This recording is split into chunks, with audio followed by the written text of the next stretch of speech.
If you come to the 7th lecture in this series on Lawrence's critical fortunes during his life and since his death, you will learn that the peak of Lawrence's popularity was reached nearly 40 years ago, around about 1970. So we all have the pleasure of being 40 years behind the times. 1970 might have been before your parents and after your grandparents were at secondary school, but ask members of either of the generations above, and you may well find that Lawrence loomed far larger in their consciousnesses when they were your age than he does in yours now.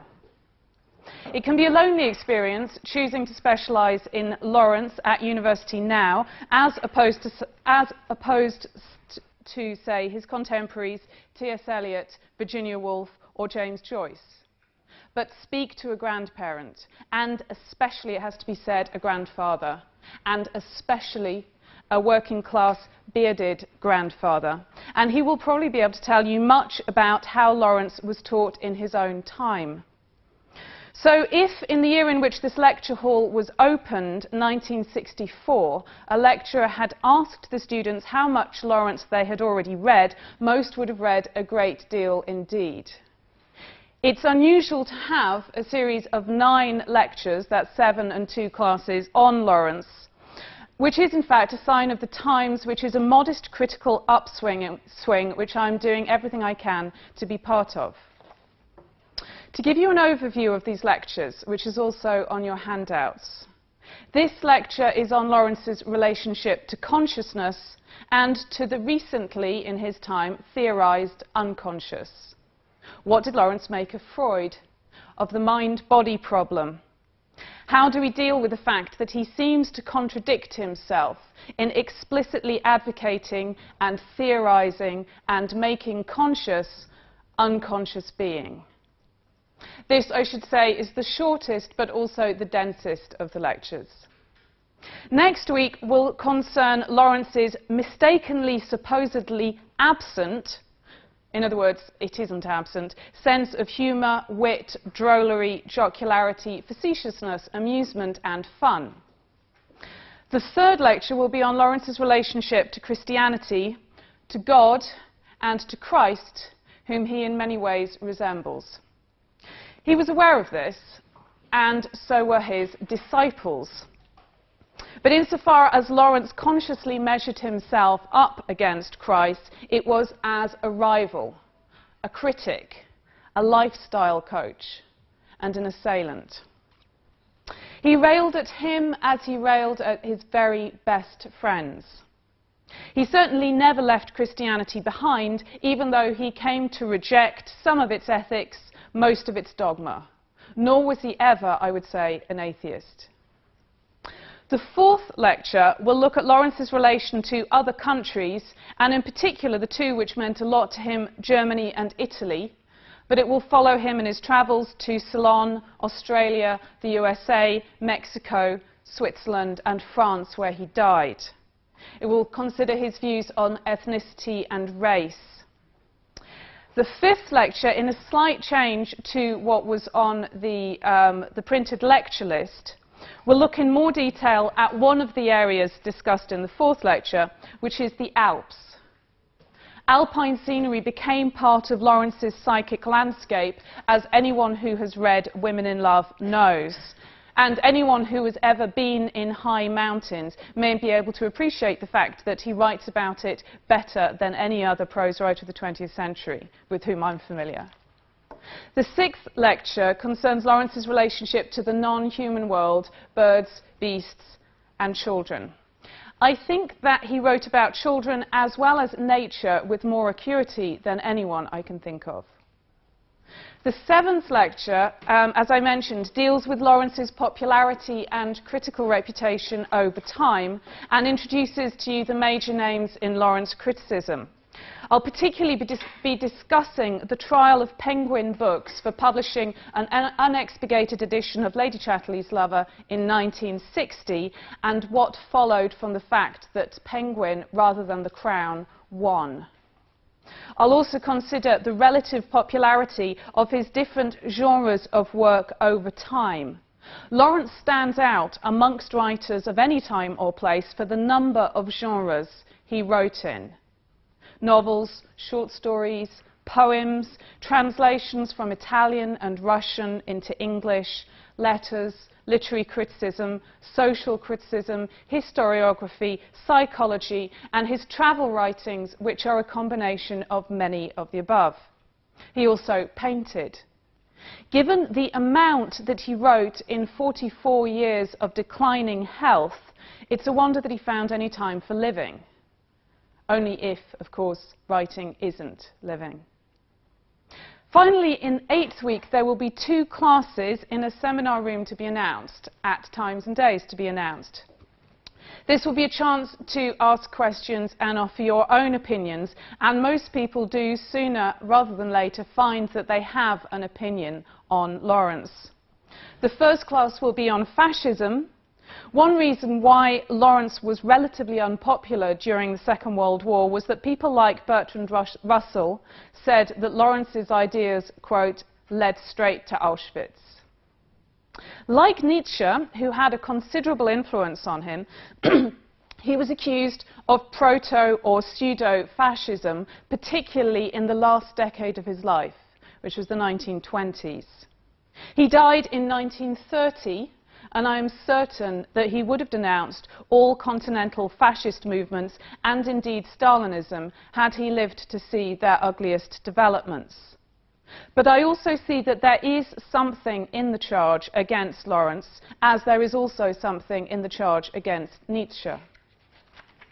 The second class will be on his plays, which offer an interesting perspective on the rest of his works, but are generally very little known. And this class will involve some dramatic enactment on the part of willing volunteers. So, to start on today's topic, which is consciousness. In practice, that means that it's also about the unconscious, the intellect, the brain, the body, and the soul. In dealing with this topic first, I'm really taking a Laurentian bull by the horns.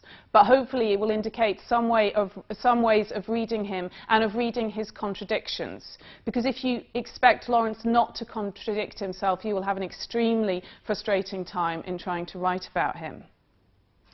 But I'm going to start with a man who was theorizing the mind in a way that was new in the history of humankind, whilst Bertie, as he was then known, Lawrence, was a little boy running around the Nottinghamshire coal mining town of Eastwood, Sigmund Freud. There are several reasons for starting with him. First, Lawrence entered adulthood at precisely the time that Freud's theories were first being popularized in England. Second, both writers thought and wrote a great deal about sex and saw sexuality as central to the functioning of the individual. Third, when Lawrence went round to visit his former professor of modern foreign languages at Nottingham University, Ernest Weekly, on the 16th of March 1912, and Professor Weekly happened to be out, and Lawrence was entertained instead by Professor Weekly's aristocratic German wife, the first thing that Frieda ever spoke to Lawrence about was Freud. And the reason for this was that Frieda herself had recently had an affair with Otto Gross, who was a maverick poet-disciple of Freud's. Fourth, in the very year after Lawrence eloped with Frieda, he published his second novel, Sons and Lovers. This is heavily autobiographical and concerns the tension between Paul Morell's emotions as a son and as a lover, his mother's demands that he be a son rather than a lover, or a lover-son, and his fractious relationship with his father. It was therefore immediately seized upon by contemporary critics as a sophisticated literary exploration of the Oedipus complex. Yet Lawrence is very definitely not a Freudian. For one thing, there is no firm evidence that he ever read Freud. That doesn't mean that he didn't, and in fact he was likely to have read at least some. Freud was fashionable in the artistic and intellectual circles which Lawrence was entering in the early teens of the 20th century. And he'd just fallen in love with a stranger who opened a conversation by talking about Freud. On the other hand, Lawrence did tend to mention what he was reading in his letters, and the 8 published volumes of these letters make no mention of Freud's works. That didn't, in any case, however much or little he read of Freud, stop him from stridently disagreeing with him, or dismissing his ideas as magic and charlatanry. He makes this clear in his 1921 work, Psychoanalysis and the Unconscious. Or rather, he doesn't actually make it clear, because this is a notoriously unclear work amongst Lawrence's non-fiction.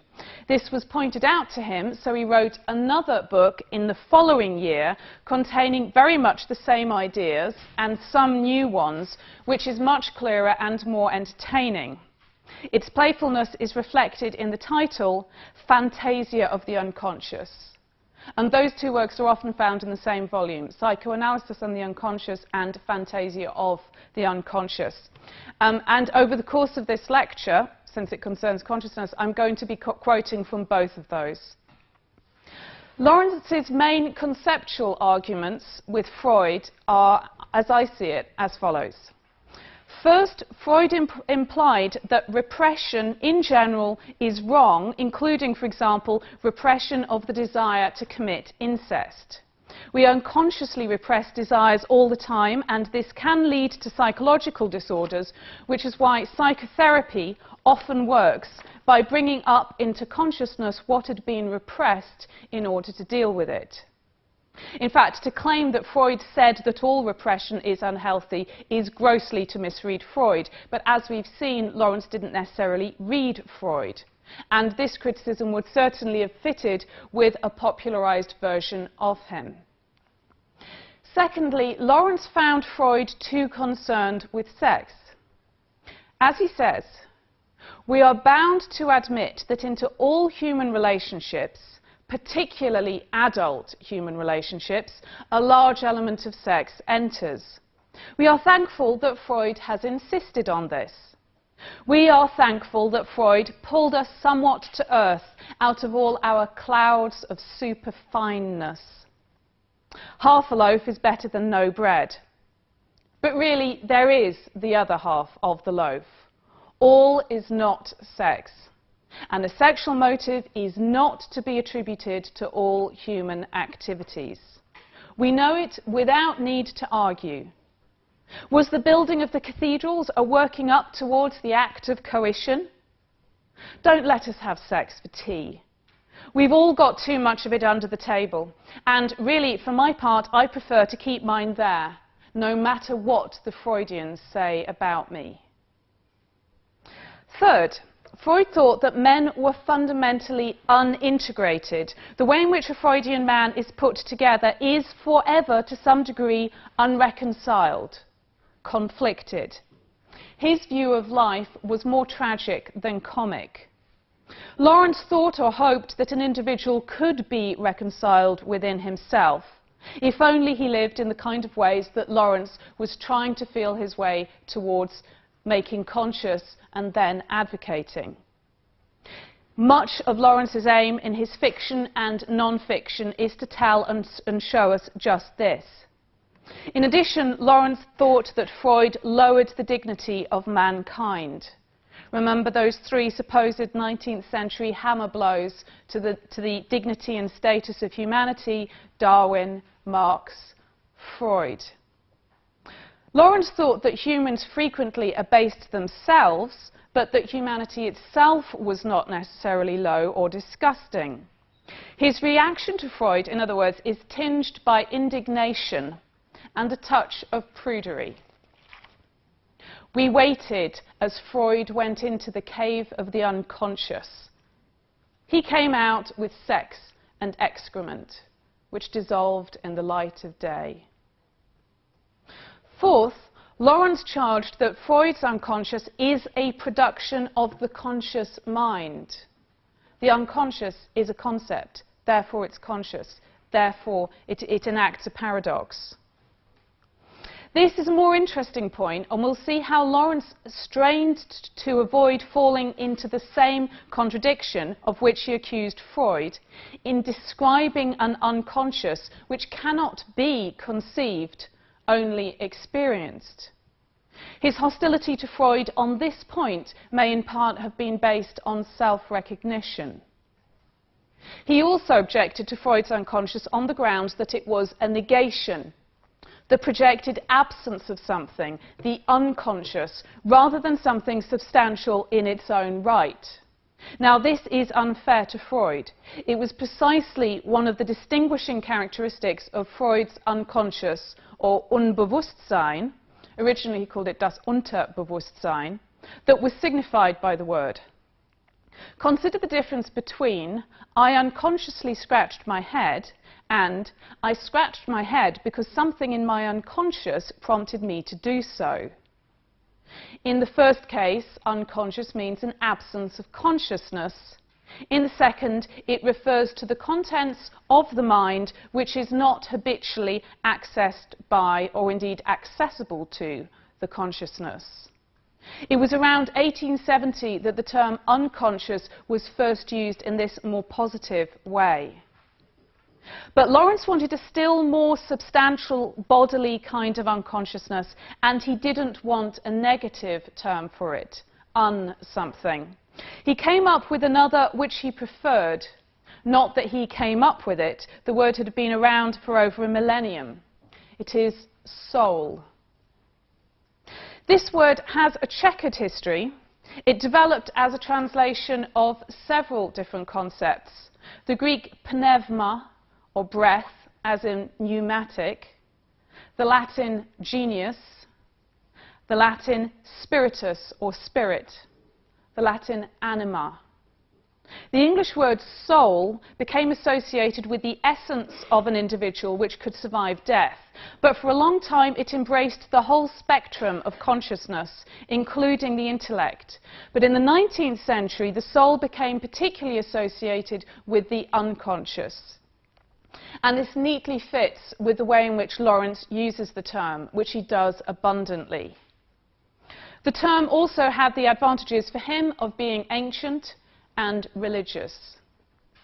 He was happy, though, to make it cooperate with modern technological and psychological vocabulary. So, for example, Creigh's rather terrible appearance was photographed upon Gudrun's soul, away beneath her consciousness. The human soul had been around for a long time, photography for less than a century. But once it came, Lawrence supposed that something could be photographed on a soul, at least in metaphor. Lawrence says that he can't define soul, but nor could a bike define its rider. Our mistake is to pretend that there's no one in the saddle. Let me repeat that. He can't define soul, but nor could a bike define its rider. Our mistake is to pretend that there's no one in the saddle.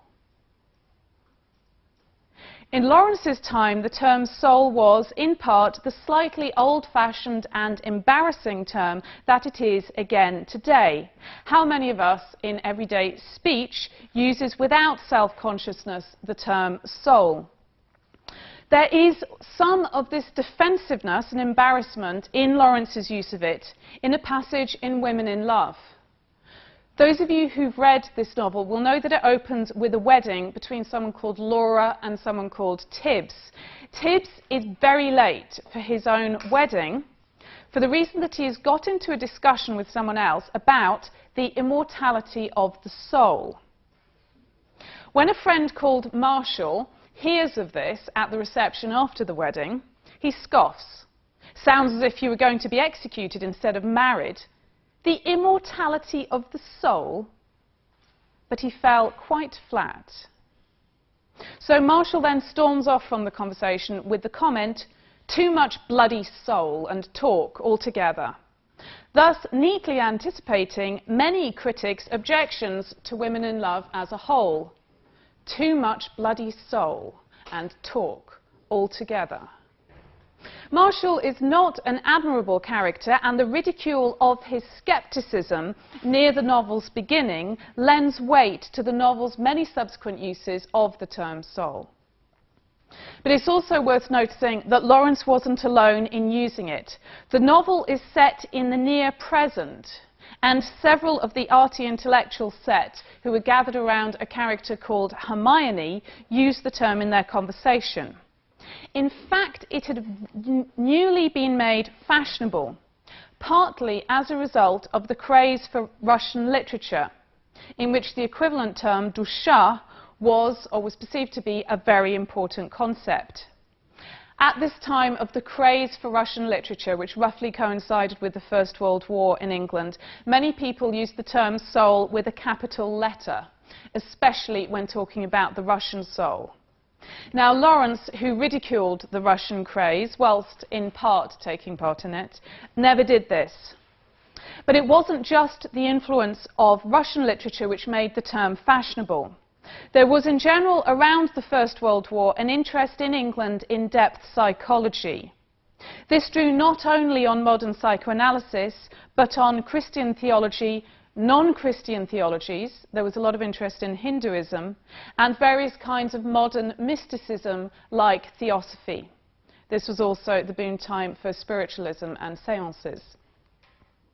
Lawrence was not distinctive, therefore, in being interested in these things, nor did he stand out alone in disagreeing with Freud. He was distinctive in the particular conclusions he came to. He wasn't a camp follower, and he can't be described as an ist of any kind. He was a Laurentian, and he found followers. Now, to try and describe what his ideas were, we have to have a slight digression on the mind-body problem. This problem has kept theologians, philosophers, and medical doctors in disagreement with each other for as long as their disciplines have existed. The problem is, are mental phenomena physical phenomena?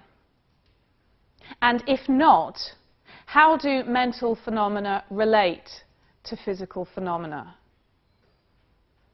Dualists give the answer that the mind and the body are separate substances. Plato and Descartes believed this. There may be causal interactions in one or both directions between them, but they are separate kinds of thing. The body takes up space, the mind doesn't. Monists, as the name suggests, hold that there is only one kind of substance, but they differ as to what this is. Idealist monists believe that everything is mental. The 18th century Irish philosopher Bishop Berkeley advocated this view, that to be is to be perceived. The fact that a table is hard or that a whiteboard is white is a mental phenomenon. Materialist monists believe the opposite, that everything is material. Hobbes was a materialist. Richard Dawkins is one. Now, on this spectrum, Lawrence is very hard to place. The fact that there is confusion can partly be explained in terms of his heterodox attitude towards scientific and philosophical language altogether. He said in Fantasia of the Unconscious that science doesn't answer any problems, just sets more with their fingers in their noses. Quote that at some of your scientist friends. However, he did not dismiss science outright and claimed that he himself was being a kind of scientist, one that used not just his intellect or his powers of observation, but his whole being.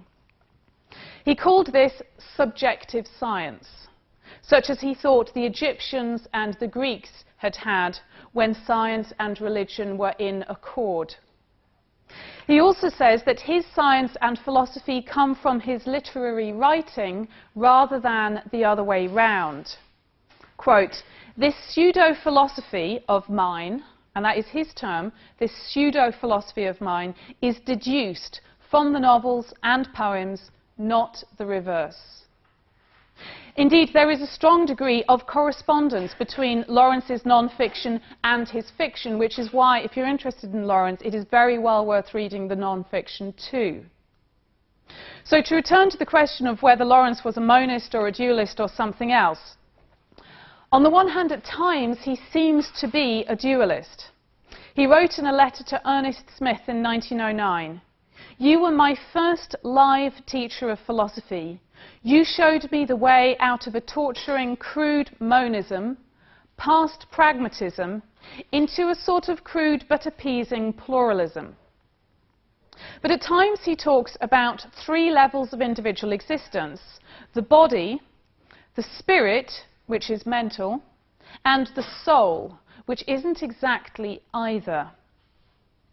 And then again, at times he sounds like a materialist when he says, "There is no utterly immaterial existence, no spirit. The distinction is between living plasm and inanimate matter." Look at how often he describes rocks as living. A split in the living rock. Or he discusses whether a chair is living or not. But then there can be inanimate matter. When Gerald dies, his corpse is described as inanimate. It's merely a corpse because of the way he died. It's not always easy to follow Lawrence, and as I say, I've been quoting here from several works: Psychoanalysis of the Unconscious, Fantasia of the Unconscious, and Studies in Classic American Literature. But the sense overall that I have of him is this: everything in the universe is of two kinds, alive material and dead material. This is not the distinction between, let us say, a live rabbit and the corpse of a rabbit. It is the distinction between something which is spiritually alive and something which has no spiritual existence at all. Every person has a soul. It is created out of nothing at their conception. They have a body, and they also have a mind or spirit or consciousness. He uses those three terms pretty much interchangeably. The soul is the most important part of the individual and should take control of everything else. Neither the body nor the mind should be allowed to take charge. At death, the body sinks towards earth and is of no further importance. The soul splits into component parts, and now we're in one of the odder parts of Fantasia of the Unconscious. The soul splits into its component parts and flies towards the sun and the moon. But it still has a physical nature and is part of the physical matter of the whole universe. So far, so confused. Now, because male and female bodies are different, therefore male and female souls are necessarily different. And this is one issue that cultural feminists, as opposed to those feminists who believe that gender is culturally, which is to say those who believe that gender is culturally determined, that's one of the issues that they have with Lawrence, that there is a difference between the male soul and the female soul. In Psychoanalysis and the Unconscious, he anathematizes the body in terms of spiritual principles. So, the back of the body is connected with the male principle. The cervical ganglia, the lumbar ganglion, and the sacral ganglion each has its associated spiritual principles. The front of the body contains the female principle, the cervical plexus, the solar plexus, and the hypogastric plexus.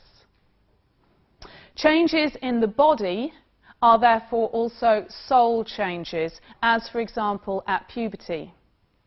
The nose indicates character. Look at people's body shapes in Lawrence. They're always important. They always mean something. It's important that Lady Chatterley's bottom is not small. It can't be for her to be the character that she is. It's also important that her lover's thighs are not large. Large thighs on men are always suspicious for Lawrence, just as small bottoms are on women. Teething hurts us because we've become too spiritual. And before you decide that this is all too odd, bear in mind that you don't need to be fully versed in this physiological, metaphysical psychology in order to read his works, though some knowledge of it does help. And secondly, Lawrence was writing at a time at which ideas which are far, far stranger than any around now were current, and many of them were, from a modern perspective, repugnant. So let us say, roughly then, that for Lawrence, everything is material, only some things are spiritually alive. Electricity, for him, can be spiritual and is involved in the body, precisely as modern scientists believe that it is. In Women in Love, Hermione at one stage gets in a rage with her almost ex-lover, Birkin, and tries to kill him by bashing in his skull with a lapis lazuli paperweight. He's reading a book, and as she stands there, holding the paperweight above him, quote, "Terrible shocks ran over Hermione's body like shocks of electricity, as if many volts of electricity suddenly struck her down." True, technically, this is a simile, as if many volts of electricity struck her down. But it is often the case with Lawrence's similes that they are interchangeable with literal usage. He doesn't actually need the as if, and on another occasion he might not have used it. For example, Birkin describes Japanese jiu-jitsu fighters as possessing a curious kind of full electric fluid, like eels. That isn't metaphor. In Fantasia of the Unconscious, successful sex is, quote, "the bringing together of the surcharged electric blood of the male with the polarized electric blood of the female, with the result of a tremendous flashing interchange which changes the constitution of the blood and the very quality of being in both." But there is also an aspect of the human body which is not spiritually important. If someone involuntarily farts, for example, that is meaningless. It does not indicate degradation of that person's soul. Lawrence, therefore, also distinguishes between two kinds of dream. There are soul dreams, which interpret the soul to itself. But actually, he considers those to be a minority of dreams. He considers the majority of dreams to be merely mechanical, to be produced by, for example, eating too much cheese before bedtime.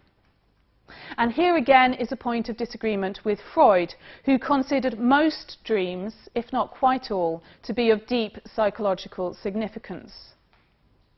After Birkin has been biffed on the head by Hermione, he hasn't been killed because Hermione's fingers came between his head and the paperweight.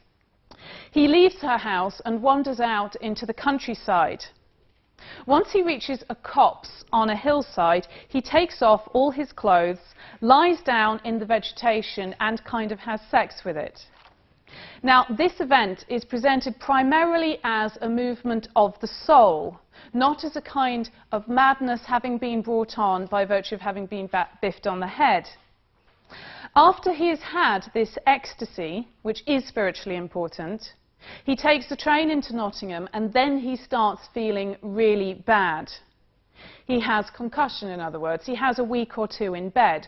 But the narrative shows nothing of this week or two in bed because it is merely an illness of the body, of no spiritual importance to Birkin.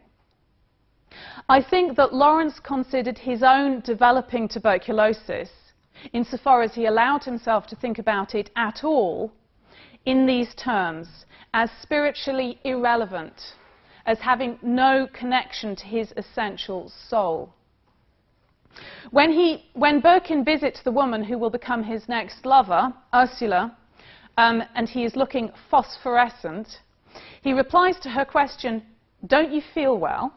with, "I hadn't thought about it." Ursula responds, "You ought to suffer, a man who takes as little notice of his body as that." The narrative itself takes little notice, and in the same way as Birkin, Lawrence disliked physiologically determined states, and much of his writing can be understood as a struggle to transcend them. So the body should be kept in its place, but the mind should be kept in its place also. It should not seek to dictate to or diminish the rest of the self, which he calls the spontaneous centres. The job of control, as I've said before, should be done by the soul. And especially, as anyone who's read the lengthy extract on your handouts will know, the mind should not seek to encompass sex. In Lawrence's version of The Fall of Man, and he did a lot of this rewriting of biblical stories, as we'll see in the third week. In his version of The Fall of Man, the expulsion from paradise happened because sex was brought into the mind. Adam and Eve had been happily having sex. What went wrong was when they started thinking about it. Then they became ashamed. Then they knew they were naked. Then they had to make clothes. Consciousness also inhibits spontaneity, and spontaneity is a great good for Lawrence. He says, spontaneous distaste should take the place of right and wrong. In other words, you shouldn't condemn something because you know it to be wrong, but because your soul revolts from it in involuntary, spontaneous disgust. So there are scenes in Lawrence's novels in which characters entirely lose their self-consciousness. The mind's role has been curtailed, and this is generally good for them. Again, in Women in Love, Birkin wrestles with his best friend Gerald naked. They're both a bit embarrassed by this at first, but they gradually get into it, and as they do, they learn a kind of mutual physical understanding. And when they do, they wrestle better. Eventually, they are wrestling swiftly, rapturously, intent and mindless at last. Birkin's eyes are wide and dreadful and sightless. Afterwards, when they are panting and recovering, Birkin comments, "One ought to wrestle and strive and be physically close. It makes one sane." So it follows that the intellect should be kept in check. Lawrence was working class, the son of a coal miner, and he did share some of the contempt of his class for the intelligentsia. Once he'd made some literary friends in London, he had social entry to the academic elite, as it happens at Cambridge University, and once went on a visit there, but was disgusted by it. It made him dream of black beetles. He was particularly revolted, that is to say, by the Cambridge mode of homosexuality. The intellectuals he was most attracted to tended to be anti-rationalists. For example, German romantics such as Herder and Schelling. In the early 20s, he was of the opinion that most people should never learn to read or write. By the mid-20s, he had reached the slightly softer opinion that learning should not be forced beyond the 3 R's. Children should have 4 hours of teaching a day to the age of 12, then either technical or academic education, and which a child was to receive would be determined by aristocrats of the soul, who are Lawrence's true aristocrats.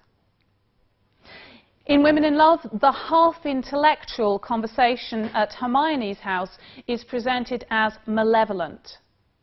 It is implicated by analogy in the First World War, which is contemporary with the writing and the setting of this novel. The talk at Breadalby went on like a rattle of small artillery. It's also implicated in the satanic. They are all witches helping the pot to bubble. Ursula is cruelly exhausted by the powerful, consuming, destructive mentality that emanated from the company at Breadalby. On the other hand, though, Lawrence seized all of the education that was available to him, up to and including a scholarship to University College, Nottingham. And in Women in Love, opposition to education is attacked. So this is on your handouts. In the 3rd chapter of the novel, called Classroom, Ursula is teaching a primary school class about the structure of catkins. It was Lawrence's favourite subject by far at school and university, botany. At the end of her lesson, Birkin and Hermione walk in to visit her. Hermione argues against mass education on the grounds that children who are roused to consciousness are crippled in their souls. She is then fiercely attacked by Birkin for saying this. Birkin, bear in mind, more than any other character in the novel, resembles Lawrence. Birkin challenges her. Would you rather, for yourself, know or not know that the little red flowers are there? She has no answer. Birkin's argument that children are at present imprisoned with a limited false set of concepts implies that a certain kind of education and a certain kind of discipline would free them. In other words, Lawrence in this scene uses Hermione to repudiate certain tendencies which he recognized in himself. And in fact, at a later point in the novel, Ursula accuses Birkin of being like Hermione. This is fair. If you were to read this passage without knowing who was speaking everything that Hermione is saying, you would probably guess that it was Birkin. But then Birkin rounds on her for her hypocrisy. But Birkin elsewhere, just like Hermione, pronounces on the desirability of being unconscious. Quote, spontaneously to run or move like a fish in the water, the mystic conjunction, the ultimate unison between man and woman, a further sensual experience. Birkin, to give him credit, though, is aware of the contradiction involved in these thoughts, and even more of the contradiction involved in trying to persuade others of them. He asks himself, perhaps he had been wrong to go to Ursula with an idea of what he wanted. Was it really only an idea? Or was it the interpretation of a profound yearning? If the latter, how was it he was always talking about sensual fulfillment? The two did not agree very well. This always is not, of course, literally true. He is not always talking about sensual fulfillment, but this does acknowledge the high proportion of the novel which Birkin spends in talking, just as it does the high proportion of Lawrence's life that he spent in writing. When Ursula accuses Birkin of self-contradiction, quote, he turned in confusion. There was always confusion in speech. Yet it must be spoken. Whichever way one moved, if one were to move forwards, one must break a way through. And to know, to give utterance, was to break a way through the walls of the prison as the infant in labour strives through the walls of the womb. Occasionally, he stops his own preaching to practice what he preaches. So he's explaining to Ursula about a new kind of love on the road to Beldover, and then he suddenly stops and kisses her. He then thinks, I was becoming quite dead alive, nothing but a word bag, he said in triumph, scorning his other self. Yet, somewhere far off and small, the other self hovered. Thus far, I've been describing Birkin as a layered character who is aware of his contradictions, and therefore psychologically similar to the kind of character you would find in a 19th century realist novel, especially perhaps George Eliot, by whom Lawrence was influenced. But there is also an aspect to his character which is new and which reminds you that you are in fact reading a modernist novel, not a 19th century one. Lawrence claimed in a letter to Edward Garnett that he had found, quote, a different attitude to my characters, and he's no longer so interested in what he calls the old-fashioned human element. In this other aspect of Birkin's presentation, his speech is his action. After all, Birkin isn't real. He exists only in words, whether or not these words are inside speech marks for him or outside of them. And insofar as Birkin exists in speech, exists in language, there is no contradiction in him talking about being unconscious.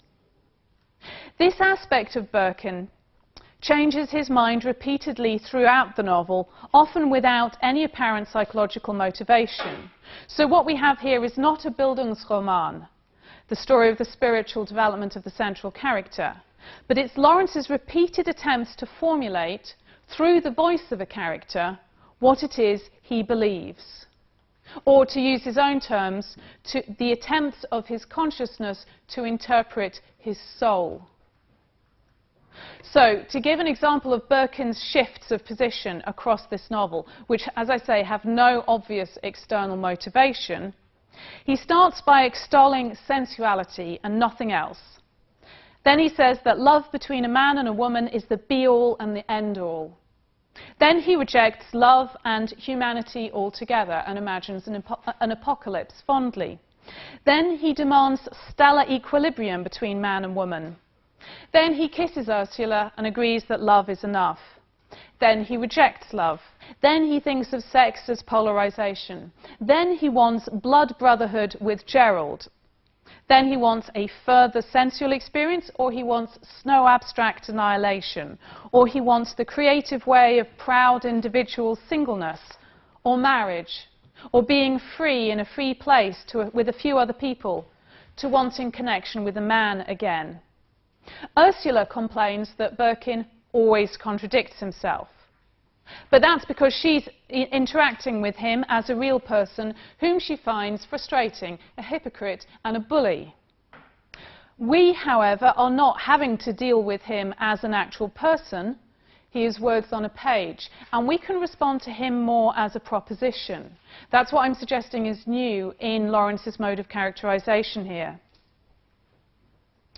These two aspects of Birkin's character, though, don't quite sit with each other. It's as though, despite his claim to Garnet, Lawrence didn't quite have the courage to leave behind the old-fashioned, realistic kind of character. This is why when you're reading Lawrence, you're often not quite sure whether, in fact, you're reading a realist novel or a modernist one. Birkin's self-criticism also indicates Lawrence's concern about being accused of the same things. But he and Lawrence feel that the struggle into consciousness of how to live and of what the soul is a necessary struggle. To alleviate his spiritual malaise, he has to struggle into greater consciousness of soul truth as expressed in metaphysical terms. As his friend, who then became his enemy, John Middleton Murray, summed it up, "We have to learn through consciousness where and how to be unconscious. Learn it and pass it on." Birkin can't live as unconsciously as the simplest, most peasant-like characters in his works, or like Ursula's parents. Nor should he. What he should, according to Lawrence, do is keep his consciousness forever listening to his deepest self, or his soul, and teaching us to do the same. My final comment comes from an essay Lawrence wrote in 1923 when he was living in Mexico. It started as a response to Ulysses, which had come out the year before. And this essay is called Surgery for the Novel, or a Bomb. Lawrence in general was not good at titles. Women in Love is an appallingly bad and misleading title, but this is a good one. In this essay, Lawrence laments the day when philosophy and fiction were split. He says that as a result, the novel went sloppy and philosophy went abstract dry. Philosophy and religion were now too algebraic. The novel was too emotional. Women in Love can be read as emotion and philosophy striving to come together again. They strive. I leave it to you to judge how well they succeed. Thank you.